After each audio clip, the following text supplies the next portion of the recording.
આજે વડોદરા પછીનું મોટું railway station Miyagam Karjan railway સ્ટેશનની આજે મારી મુલાકાત હતી.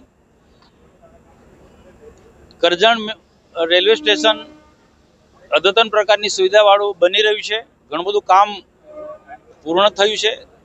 10, 15, 20, 25% થોડું બાકી છે. એ બધા કામોની પણ આજે વિઝિટ લીધી. તો સૌથી વધારે અગત્યની બાબત એ છે કે આજે મિયાગામ કરજણથી ડભોઈ ને ડભોઈથી પ્રતાપનગર જે નાની લાઈન હતી એની મોટી લાઈન કરી અને આજે એનું લોકાર્પણ પ્રસ્થાન કરાવવાનો આજે કાર્યક્રમ રાખવામાં આવ્યો. આ પ્રસંગે આ વિસ્તારના આપણા ધારાસભ્ય અક્ષયભાઈ પટેલ, ડીઆરએમ શ્રી,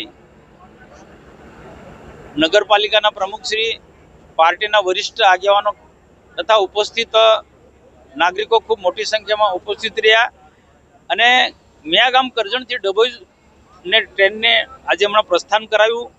આવનારા દિવસોમાં રેલવે થકી કરજણ હશે કે અથવા રેલવેમાં મુસાફરી કરનારા લોકોને તમામ પ્રકારની સુવિધા મળશે. રેલવે સ્ટેશનોની સ્વચ્છતા હશે, તમામ પ્રકારની સુવિધા હશે.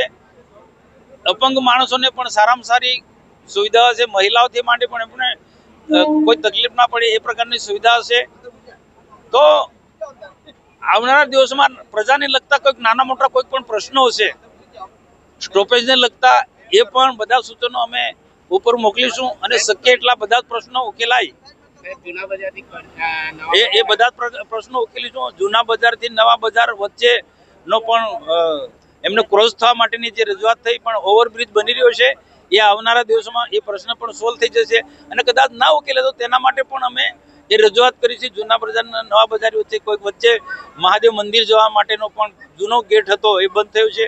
આવા જે પણ કોઈક પ્રશ્નો હશે એ પ્રશ્નો આવનારા દિવસોમાં પ્રજાની જે પેસેન્જરોની જે રજૂઆતને ધ્યાનમાં લખીને એ પ્રશ્નો બધા અમે ઉકેલીશું.